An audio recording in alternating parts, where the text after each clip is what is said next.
Hello, guys of United Rock Nations. We are an amazing company with Jonas and Tobias of Fixations. How are you? Good, very Great. good. Thank you. Currently on Fantastic. tour, Absolutely. playing Paris tonight. The tour is going well. It'll be fun. Yes. Okay, so it's the first time we have Yeah, the so far pleasure. it's been good. Yeah, we've done 4 German dates. There's a delay when I Sorry, speak. one more time. Yes, there is a delay when I speak. Yeah, Yeah. Okay. So yes, how the tour is going? very good. Yeah, we've done 4 shows now. Four German shows. So looking forward to Paris tonight. So it's the first time we had the pleasure to talk with you, and we don't know a lot about the band. And also, in a few words, can you present the band for our internet users? Sure. So Fixation is a if blend of heavier music with more atmospheric music, more melodic music. If you're a fan of bands like Muse and Bring Me the Horizon, it's probably up your alley. Um, I don't, yeah, not sure how to categorize it all the time, but No, it's hard to put it in a genre. We like to mix stuff and do both popular stuff, but also stuff towards metal and rock. So yeah. What is your main musical influences? Because you play melodic metalcore, but do you have more influences than this kind of music? Yeah, I think we all grew up listening to very different kinds of music, and I think that's kind of shows in the music we write as well. Some of us like heavier music, some of us like popular music, but I think the main like influences, as you said, Jonas, is Muse and Bring Me the Horizon, Architects. I think Linkin Park is Linkin probably Park is also a big Linkin Park. inspiration. Okay. So why did you choose Fixation as the name of the band?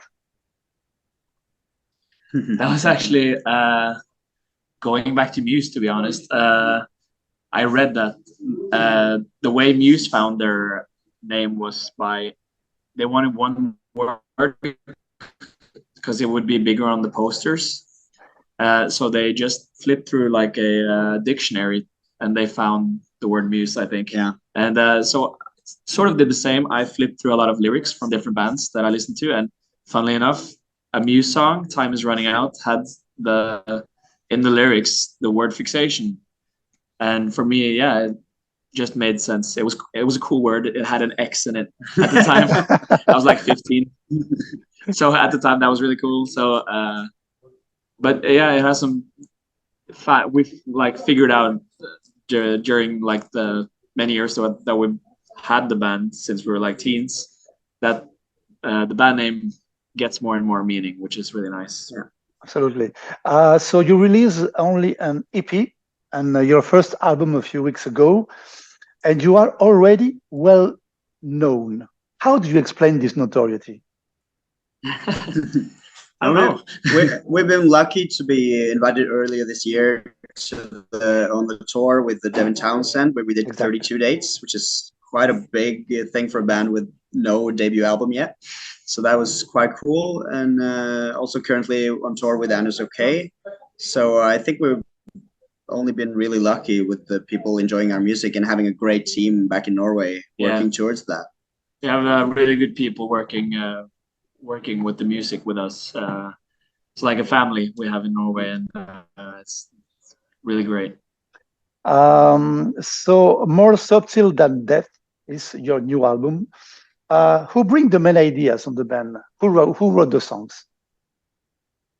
We kind of write together in a way, but for the album, I think I brought a lot of like small ideas for choruses and for some verses, maybe an intro, lyrical ideas, and then we just take that one thing and write it together, I guess. Yeah, go in the studio, and usually when Jonas has an idea, it is a feeling or is something, a theme, I would say, and then it's us other guys, maybe his job to make that makes sense in a soundscape or in a musical way. And then I think that's how most songs come together. Yep. Yeah. So when you write songs, when you wrote songs, you are all together in the same room rehearsal and trying some things. Yeah, It varies. I would say we're more like studio bands. So we like to use laptops as voice instruments. So usually we sit in the studio with the whole band. But usually it's like getting the vocals down and following that is the most important part. Yeah. Always. And it may be me and Martin, our other guitarist, or me and you, or you and Martin. It's usually us three, like in different forms. So, yeah. And I think that the benefit of that is we all have different ideas of how we want the music to turn out. We have different inspirational areas, which I really think comes together well. Yep. And about the lyrics, what is the main topics you talk about on the lyrics? You like to talk about on the lyrics?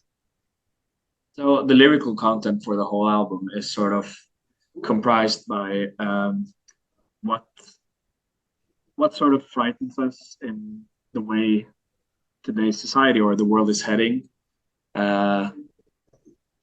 Climate change, mental health, and social media, the way it's affecting especially younger people and kids growing up today,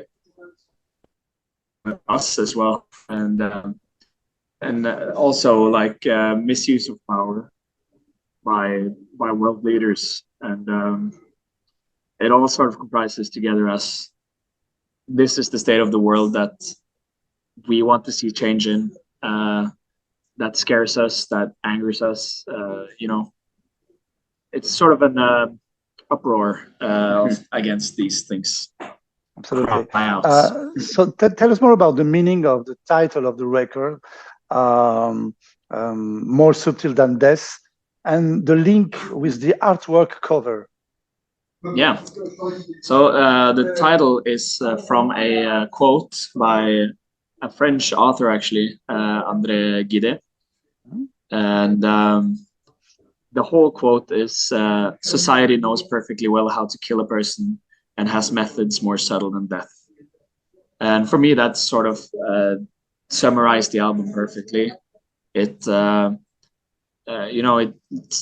of a metaphor for how the society is slowly taking away your humanity from the inside, or from like what's your personality and what makes you an individual, and linking that to the cover. Yeah, it really links up to the flower being burned to a crisp. I think it really sums it up with the title and tying that together. And that was kind of the plan from the start, and it usually is that we want to have everything feel kind of cohesive with both the sound, lyrical wise, and also with the artwork. That's always been really important for us to make it feel like a cohesive product. Yeah. So let's talk a little bit about some songs of the album. I selected 2 songs that I want to talk about. The first one is Bleed. Bleed is a different song comparing to the others of the album. Tell us more about that song. So Bleed, for me, it's a very personal song. It was sort of, the lyrics were written at a time where I was getting the diagnosis OCD and going to therapy about it and learning how to deal with it. And the song sort of came after I was done with like treatment for it. And it sort of speaks about, living with some sort of mental health issue for such a long time, that when you suddenly have the tools to deal with it, you're not really sure if it made you who you are, or if you can be yourself without this thing, because you've been dealing with it for such a long time. And for me, it ended up actually being a song that really got me through like a sort of a down period. I've never had that feeling with a song that I've written myself because it feels kind of weird, but I listened to that song so many, like the demo for that song so many times during like a really shitty period, and it really helped me like work through those things. And you know, for me, hope music has always been like that for me, but never my own songs. And my wish with that song is that someone else gets the same feeling from that song that I did. And because I've always done that with bands that I look up to and listen to. So for me, it's a really special song. It's probably my personal favorite on the album, to be honest. And that's the reason why the music is so different from the other songs of the album. Yeah, maybe. I think we always wanted to do something different for that one. A nice change of pace with all the very kind of dramatic songs. This one was a more personal one. Of course, it ends up in more bombastic, dramatic sense, but a nice change of pace on the album. Yeah. And a lot of the instrumental was made by Martin, our other guitarist. All of the like atmospheric synth soundscape. Yeah, it's him sitting in his laboratory. There's another song that I love a lot. It's Violent Tendencies. It's probably the less heavier song of the album. We love it so much. Tell us more about that song, about the lyrics, but also about the music. Yeah, I think that song comes more from our rock influences because it's more of a straight up rock song. Exactly. And I think the thought behind that was always like the live part, that this is going to be a great song playing live with the people jumping up and down, clapping. But and also it's never been kind of a song where we were like, here we need a guitar solo. But this song, we're like, this song needs a guitar solo. So you have like this super almost cheesy, not cheesy, but almost at the end. But I really think it sums the song up. And the funny thing is that song, the whole like structure for the song was written by Martin actually during like a studio session where we were working on another song. I think you and me were working on another song. He was like sitting in the couch, running it on the computer. On the computer, like making a lot of stuff, and he was like, "Yeah, I have this idea," and it turned out. It was really cool. And then I think I wrote the lyrics maybe in one day, like one session. But why Violent Tendencies? Yeah, it was during. You know, it's always like that, but the song is about gun control especially in America. Yes, exactly. And school shootings. And you know, there's been so many school shootings for the past years, and it like at that moment there were so many. I felt the need. I've always wanted to write about this, so I started writing about it. And the like really tragic thing is when we wrote that song that day, another school shooting happened that exact same day. So it's sort of, you know, in the lyrics we say, never, you shout never again, but then it happens again. Yeah. It always happens again. Yeah. Until something is done about it, you know. Yeah, and the feedback from that song especially has been of the lyrics, that for many people that hit close to home, or they feel those lyrics really hit them. One of the songs I'm like most happy with the lyrics on the album. I just before, when I asked you some questions about the songs, about the songwriting, I understand that the computers, laptops are very important the way you write the music. But is that right? Am I right?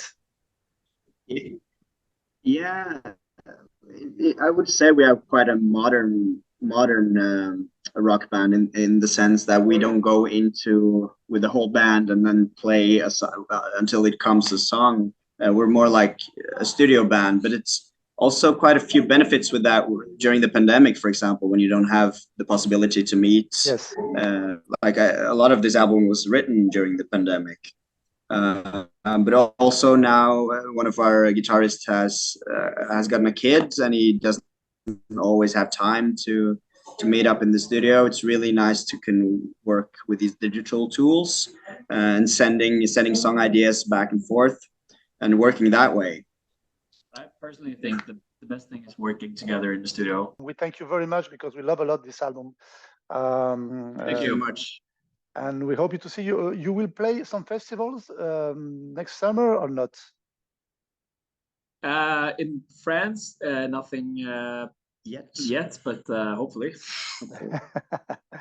Okay, so thank you very much for all the information about the new album. We hope you the best for this tour with It's Okay, and we hope you to see you again in France soon.